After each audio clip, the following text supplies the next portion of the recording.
Happy Tuesday. These are your local first headlines from York County's news desk. There were conflicting reports about a story gaining traction yesterday morning, but as the day went on, the facts started to solidify. Multiple people have passed away, and the Bangor airport remains closed after a small plane crash Sunday night that happened around 7:45, with the snowstorm already underway. Witnesses and authorities say a private jet was attempting to take off when it crashed, flipped, and caught fire.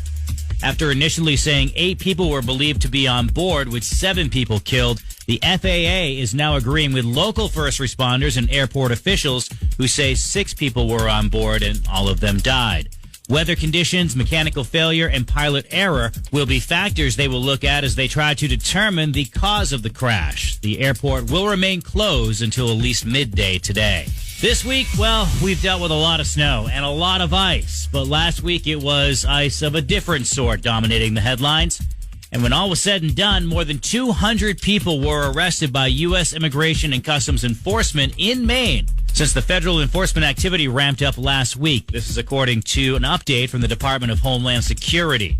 Last week, Immigration and Customs Enforcement said the operation in Maine would target the worst of the worst criminal illegal aliens who have terrorized the community. Governor Janet Mills has requested a meeting with President Donald Trump so she can ask him in person to withdraw ICE agents from Maine. And Cumberland County Sheriff Joyce described a corrections officer recruit arrested by ICE as, quote, a squeaky clean individual that really hadn't done anything at all, end quote. Well, Sunday was a good day to be a New England Patriots fan. Yeah, fool's gold and all. Patriots are going to the big dance. And with less than 2 weeks to go before Super Bowl 60 kicks off in Santa Clara, California, we now know a lot of people in New England will be draining their bank accounts to attend in person.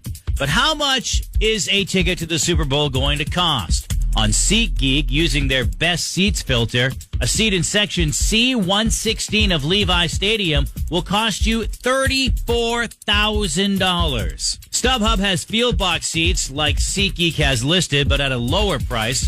For seats in a VIP section on this site, it's $30,900. But you are a baller on a budget. So let's go to the cheap seats here. To go to the secondary market, the cheapest pair of tickets on these 5 secondary sites run from $6,000 to $8,000. Vivid Seats has $6,255 each for 2 tickets. Game Time, $6,534 each for 2 tickets. StubHub, $6,647 each for 2 tickets. SeatGeek, $6,900, and let's just throw another dollar in there, $6,901 each for 2 tickets. Ticketmaster, $7,032 each for 2 tickets. At this point, prices for Super Bowl 60 are the highest that we've seen in a while. Last year, when Super Bowl 59 was held in New Orleans, ticket prices were dropping considerably the closer it got to the game. And that is what's trending. Let's check sports.